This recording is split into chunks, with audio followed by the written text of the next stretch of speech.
Shivani Virani is the founder of Artistry Gallery. For the past 25 years, she has empowered hundreds of artists, hundreds of students, and hundreds of budding entrepreneurs in the art community. My close personal friend Shivani and I know each other for, I think, over 7 years now. And every time I sit across the table from her or have a conversation with her, it always evolves into a new idea, a new initiative, or just something new that we want to create together. So we both come from a background where we want to empower and enable more creators in this space, in this world.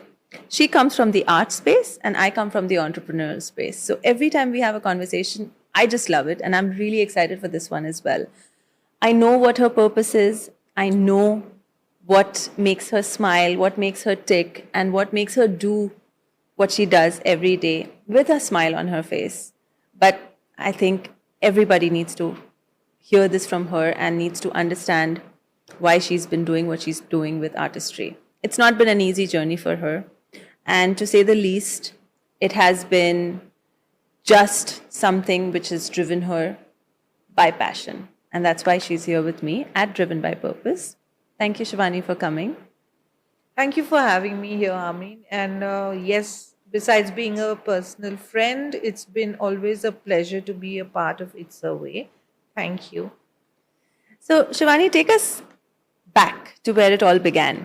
What inspired your journey in the world of art in India first, right? You started your career in India. Yes, I did. I started my career in India 25 years ago as an art curator, and before that, for over 30 years, I've been an art director. My journey started at a very, very young age. I was about 5 when I realized I love drawing, I love painting. I was lucky to be in a place like Kashmir in India, which is like, it's supposed to be the heaven on earth. So it was surrounded by beauty, and I used to just love painting, drawing all the time. And that's when I think my mother kind of realized where my passion was. And that's how I got into art. And she encouraged it as a hobby, and which developed into where I am today. So I can't stop thanking her for that. So, Shivani, how did your cultural background from Kashmir, as you mentioned, and upbringing in India influence your relationship with art and creative expression? As I'm sure you know, India is like the most diverse place, and art and culture is our roots. Yes. It's always been that.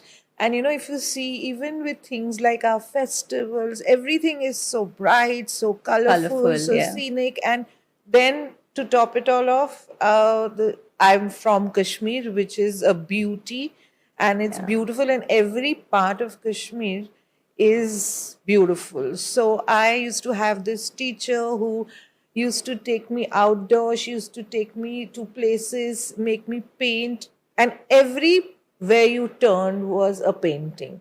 And then, like even in India, if you see the roots, even something like Holi, it's just colors. Yeah.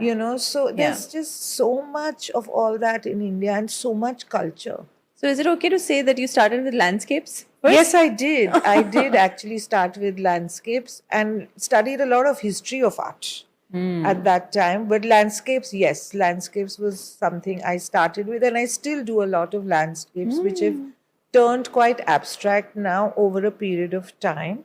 Lovely. And it's strange that when whatever phase of life you're going through, your art reflects that. And I see that happening a lot. And if you have to just scan your art and your memory right now, the work that you've worked on, was there a turning point that made you realize that this is not just a passion or a hobby, it's a purpose and it's something that you want to build as a legacy? Well, I think right from childhood, it was not a passion, it was an obsession. It was an Wow. absolute obsession with me, even when I was a How kid. so? How was I have no, I don't know. I have no explanation. It was just something that gave me immense pleasure. And, I was like a very sporty, outgoing, naughty child. So this was a very different part of me, which was very soothing to me. I would sit and paint for hours. Draw. I never ever went anywhere without a sketchbook or pencils.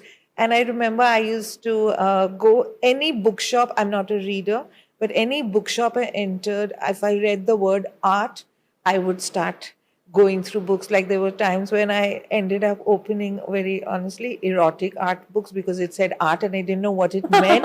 And I got a Okay. big firing from my father because he thought I was looking at the Kama Sutra, but I wasn't. I was Oh, actually just admiring art. admiring, read the word art. So it was just an obsession with me.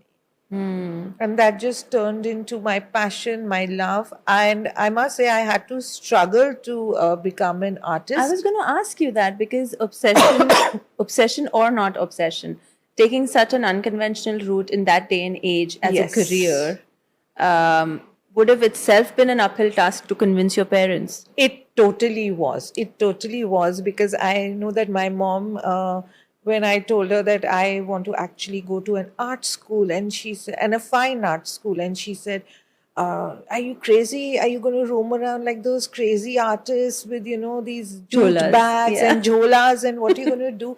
But you have to study." And I did study, but I was not inclined towards studying as such. So I had to really fight a battle for that. And she only allowed me to do that and she allowed me to do applied art, which was called commercial art at that time, because it had the word commercial and it could make a career. And so I gave in and I did it. And that's how I went into advertising. But with that, she made sure I got my degree and I got my bachelor's in English literature. And that was the only condition I was allowed to go to Art, art school. specialize in art. And I went through a lot of like things with relatives, everybody saying, "Where is she going?" Advertising, and then advertising to top it all off. Yeah. So between that and I was like the rebel of my family. And this is interesting. What you've done with your children is probably the exact opposite, right? Totally. I Tell let us. them do Tell whatever me they more. want. And I was very lucky to be married to a man who was like that because when I went into advertising, the typical thing I was told, nobody will marry you. And I was like, Oh, okay, let them not. I don't care. And I ended up marrying a film director. And we worked together. We started a company together. And we were never stopped. And he also comes from a background where his father is a neurosurgeon. So he also kind of wow. really changed his path, and we never stopped our children because I feel when you enjoy something, it's a passion, it adds to your life. It's not a mundane exercise of going to work every day, and it's your passion, you make it Yes. grow. And so my daughter is an animator, and my son is a chef. So there's like nothing conventional about our family. That's beautiful. That's beautiful. And I think it comes from the fact that you both, Rajiv and you, also bonded on this fact, Yes, right? we did. Yes, And we you just did. wanted to create an unconventional life which with no barriers for your children, where you saw some of them in your life True. growing up. That's True. beautiful. And being unconventional is not always the greatest thing because Rajiv and me, obviously, whereas all the other aspects of business are concerned, were terrible at it because we were just creative minds, and creative minds are not Sometimes. always practical. Yeah, there's a balance. There's a balance. There's a I've balance learned there. that now. So I'm the balancing factor now. So, coming to the fact of choices, right? When you're an entrepreneur, when you're running your own show, in your business, in your industry, it's pretty much what you put your money on or what you put your efforts on. As an art curator, specifically, the decision of choosing a project makes or breaks, the next few months or the next few projects for you. How do you do that? And how do you make your choices? So I think I think it's a learning process. Initially, I did it only with my heart.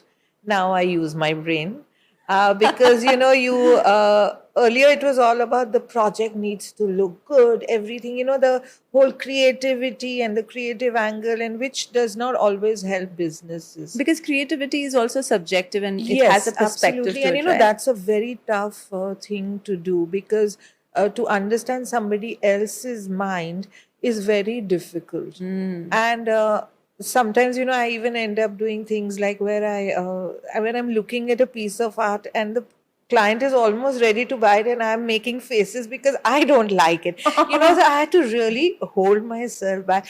But I've started making more intelligent choices. I have started, bothering about what the client wants rather than what I think will look good.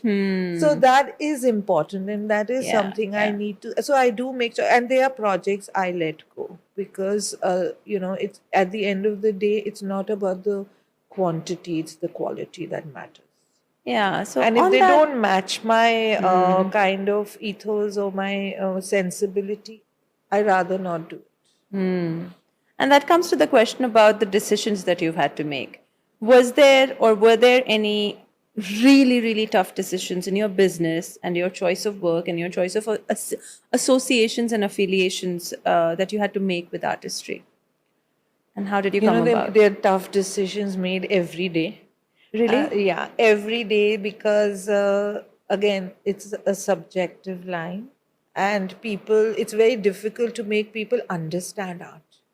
And though there are a lot of clients who want art in their homes, in their offices, but they don't necessarily understand art in the sense of, firstly, I believe that art should be loved, and that should be your first criteria of buying art.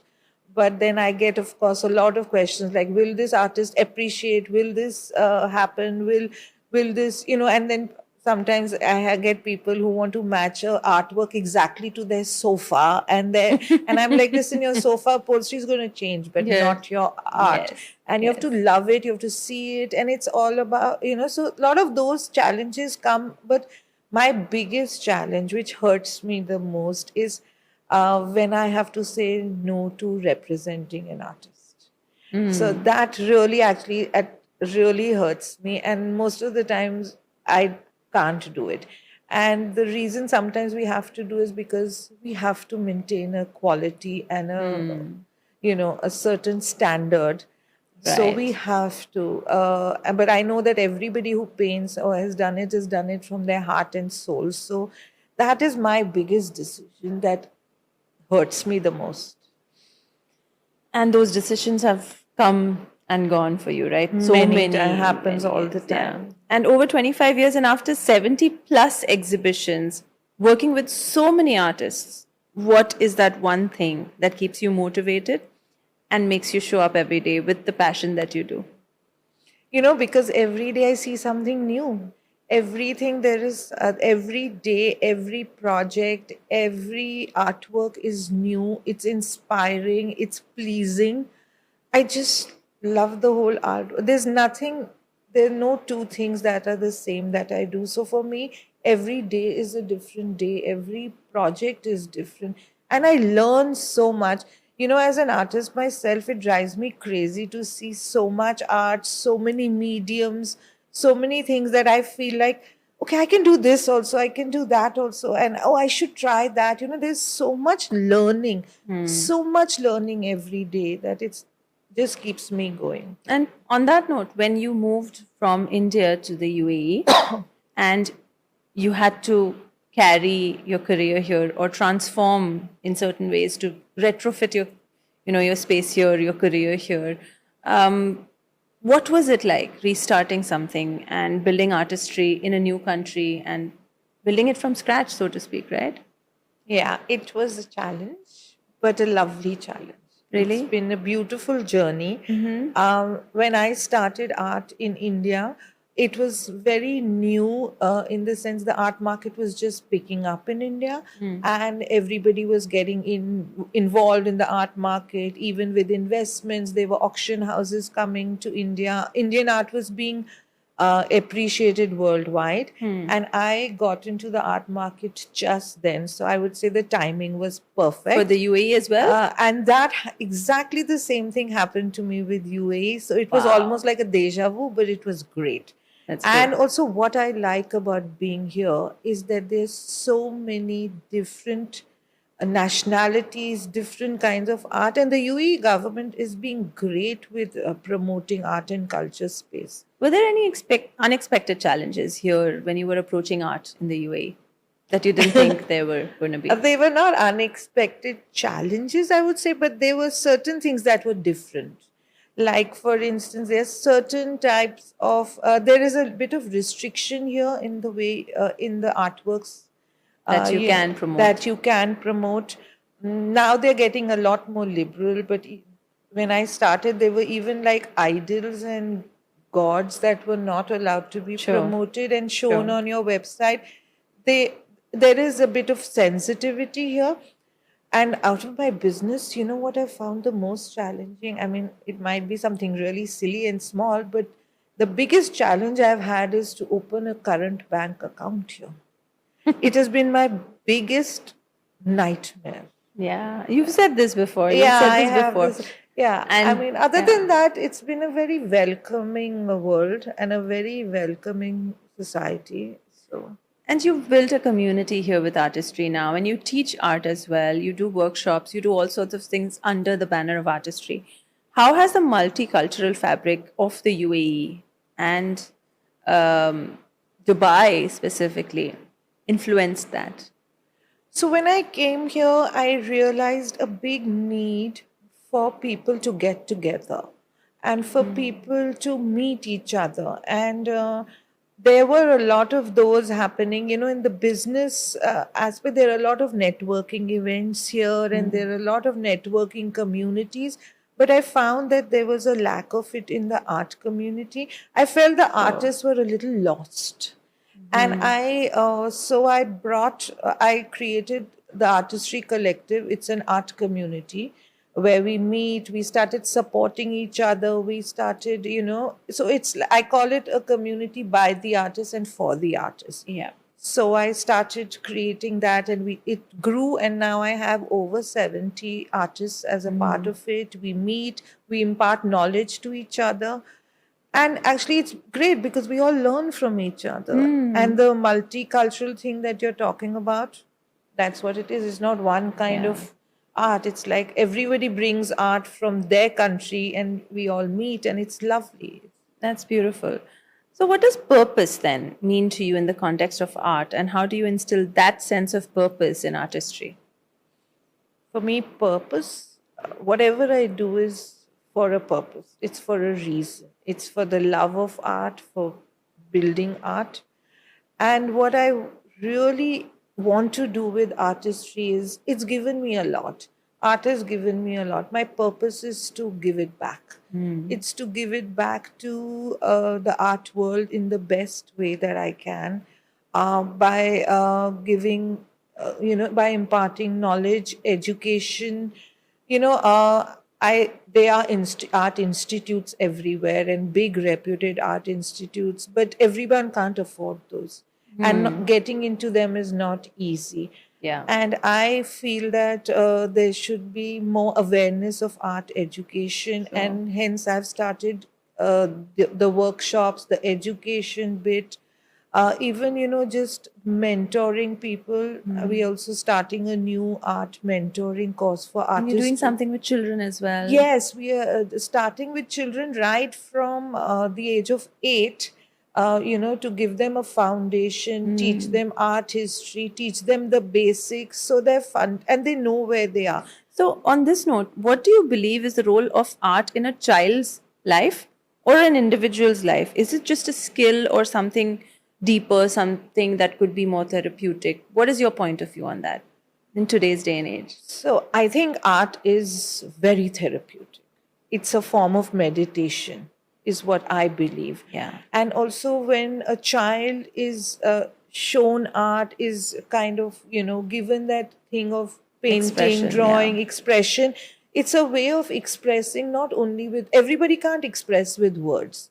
So creating causes a lot of expression freedom, and also they observe better. Children start noticing things. There's a lot, and their frustrations they can And get also the out. attention span these Attention days, span, right? absolutely attention span, and Yeah. the thing of noticing things and observing things, Exactly. and even looking at the beauty around you, the simple beautiful things around you, which children nowadays, especially with their gaming and all that, they Influences, just, yes. it's kind of restricted. It's like that because they're only seeing what the gamer has created for them. They are not seeing anything that is around, and that I feel really helps. And even for adults, I think it's very therapeutic, extremely therapeutic. I'm a certified art therapist myself, and I started doing this simply because that's what it did for me. It gave me therapy, and I work a lot with NGOs Yeah. and people, and I saw that even when I was working with them on a regular basis, just expressing through art was a release, Okay. Yeah. and that Yeah. really helps. So looking back, Shivani, 25 plus years, that's pretty much a lifetime. Is there one moment that stands out when you sort of had an out of body experience, if I may, and said to yourself, "This is what I would do," or "This is what I want to do"? Was that epiphany, aha moment? So like I said, I was always into art, always, but Yeah. somewhere in the, when you're growing up and when you're Yeah. So then studying and all it's that, that all self goes doubt. on, and that, Yeah. you're like, okay, this is happening, my life is going on. I had my kids, and it was when my son was born that I stopped working in the production and art direction because the timings didn't suit me, and I was at home and I was frustrated, but at the same, and I just one day took out my canvas and started painting again, and I said, oh my Okay. god, I love this, where was it forgotten all these Oh, years? and how many years was that break for you? How, I think about over 10 years. Oh, Yeah, I would always draw and paint and love, but I would not do it myself really seriously. But I just went and got a canvas, and I used to paint with my daughter was 3 at that time. I would paint with her, and then I started. All these kids in the building started saying, "Auntie, can you teach us? Can you teach?" I started, and it kind of rekindled my love for art.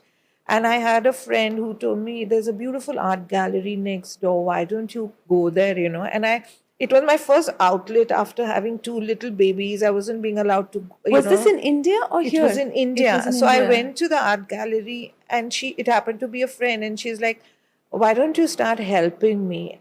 And I said, I love this.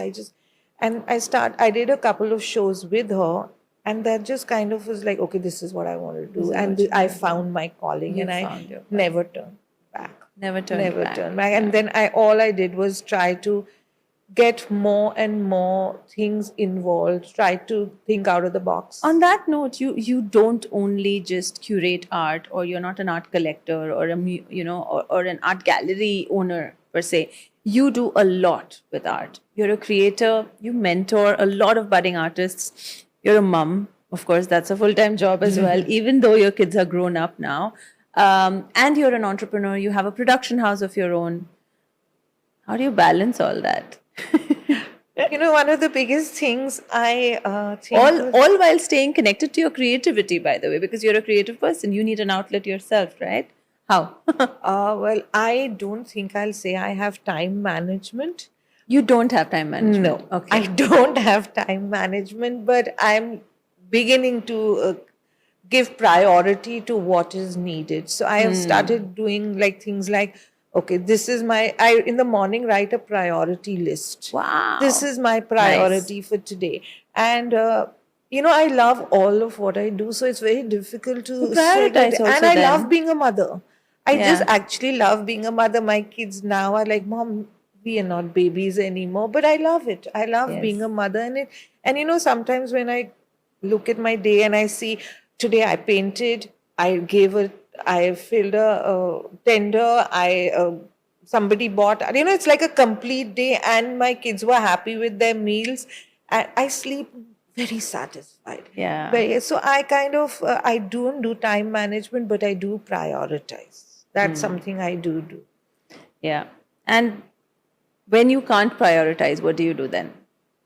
Get frustrated. Yeah. Does it affect you? Yes, it does. It does frustrate me. But I was one of those people who could not trust anyone else. So I wanted to do everything myself. And that is a Detrimental, isn't it? that is very detrimental because everybody can't do everything, right? Yeah.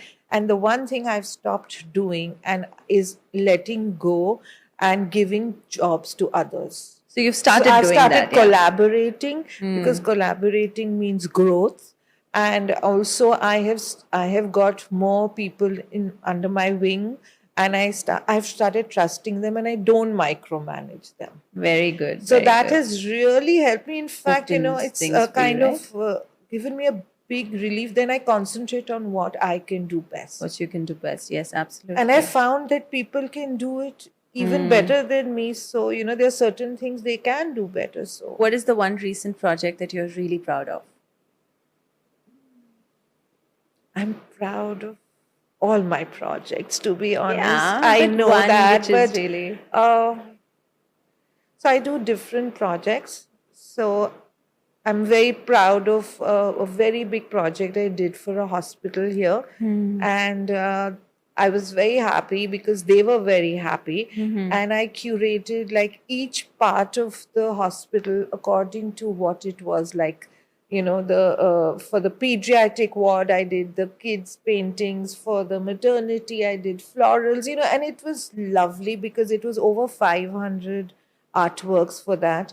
And now their branches are opening everywhere, and they've called me directly because not only were they happy with everything, they even kind of uh, they were happy, and I gave them everything before time. And was this curation that you did for the 500 plus pieces? That's a huge number, by the way. Congratulations and amazing, amazing work. I know the brand you're talking about. It is here and everywhere. And if you've gotten in with that brand, you're going to go places. So congratulations once again. I was going to say, when you talk about the 500 pieces or the 500 pieces of art, how have you curated them? You told me about the themes, but in this way, is there a way where you've actually given an opportunity to the artist that would never get to see the light of day in this curation, or was there a mandate of, we need to do this only? How did you? So, to be honest, this had a mandate. This had a mandate. This Okay. had a Okay. mandate, but my art, there have been artists who I have, so I really believe in promoting upcoming artists. You And do, I that know is one that. of my main things Yes, that I I know do. that. Of course, we deal with the masters and all, they are blue chip, and we do deal with them. But my main thing is promoting upcoming artists, creating a platform for them. And over a period of time, when I've seen those artists even be now auction artists and selling for 15 times the price, being famous, it really gives me a lot of satisfaction. Because and see them grow and I'm like, oh, I did their first show and I gave them a platform, not pompously, but it just makes me so happy. It's like your child growing. And this is sort of a legacy. So what do you envision artistry's legacy will be? I hope artistry lives forever like this with the same, passion that I have. I'm very hopeful that, no pressure, but I am very hopeful my daughter would take my legacy ahead. And I hope that artistry grows even with like I said, art education is a very, very big, passionate part of my growth. And I hope we are. Finally, Shivani, what does driven by purpose mean to you? And on this stage, you're with me, you've been part of It's Her Way. What does all this mean to you? Driven by purpose, it is a very big word. So I am driven by the purpose of creating just like a happier, loving, more kind of, a beautiful world. And in my opinion, my passion is something that can create that. you know, and if you see around, even art is a big expression of what's happening in the world. It's Yes. affected by everything. Art has always Art been, has right? always been, you And know. when we actually look at art history in some way, we can map that with so many other instances in history. And you know, the one thing I want to tell everyone is art is for everyone. It's not just for the elite, not just for the people who can afford it. Art is for everyone. It can be created by anyone. And there is nothing right or wrong in art. Right and or with wrong, yes. that main focus, I want to just grow in this world and make everyone realize what art is. That's beautiful. That's a long term goal. But what next for artistry? Short term. So artistry is doing a lot of bespoke projects now, in the region and in Africa and in India. So that is the next big thing we are doing. So a lot of curated commercial projects, a lot of homes. So that is the next thing. Art workshops, like I said, is another big thing we are doing. And we're doing a lot of workshops with even art history, you know, and then in different mediums of art. We're trying to, again, being here, we get a lot of different mediums from different countries. So we kind of trying to get that Bring that together. together. My art community is already very touchwood growing and successful. So that is another thing. And the one thing that I am starting is a course for artists, to mentor artists to be more professional and mentor them to create an art career. So that is something that I am working on. That's beautiful. That's beautiful. Will you be affiliated to any institution for that So it's course? very early just now. I've kind of just been putting my course together. I guess you can help me with where I should put it and what I should do. Sure. And the other thing is that we are being approached by museums also. So trying to create programs for museums also. Amazing. So when you wear the entrepreneurial hat, what does it mean to be affiliated with as a member and an ambassador at It's Her Way for you personally and professionally? How has it helped? As an entrepreneur, It's a Way has been very helpful. Very, I love the community.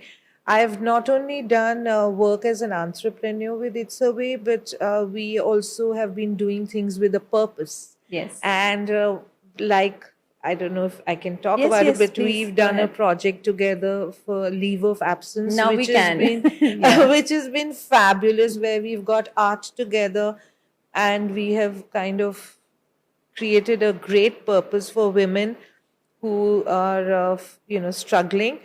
And I hope to do many more of these things. And it's been a great journey. I've met some beautiful women, I've met some very creative women, and as an entrepreneur, it's taught me a lot. It's a way it's taught me a lot. You know, as an entrepreneur, it's taught me to do certain things. I'm kind of in touch with reality with It's a Way, because, you know, again, I need to know the business side of things. I need to know the legal side of things. I need to, especially in a new region, and I've been with you for 8 years, 7 years. So it's a great learning experience. I'm in touch with what is happening That's through good. other women, and very supportive, very supportive. Thank you. Thank you so much. I think that brings us to the end of this session. Right after this, I just do a 1 minute quick rapid fire kind of a question answer. So I have 3 questions for you. Okay. All right. You ready? Give me an answer with one word. Try to just keep it. Okay. What do you prefer? Which era of art do you prefer? 19th century. 19th century. Okay. Shivani the mother or Shivani the artist? Equal. Why the long pause there? I can't make a choice. They're both my babies. Oh, they are, aren't Yeah. they? Yes, they are. All right. Where is the one landscape that you want to make next? Back in Kashmir. Wow, where you started. Okay, Yes. great. One thing that you know is your biggest weakness as an entrepreneur? the ability to say no. It is, isn't it? It gets to you sometimes. You say yes to a lot of things. True, very true. Good learning, though. One last thing. Are you a romantic or are you a pragmatic? Romantic. I knew that. I knew that. I knew that. That's it. That's it. Thank you so much. Thank you, Pradhan. Armin. Thank you for having me here. It's always a pleasure to talk to you. Thank you.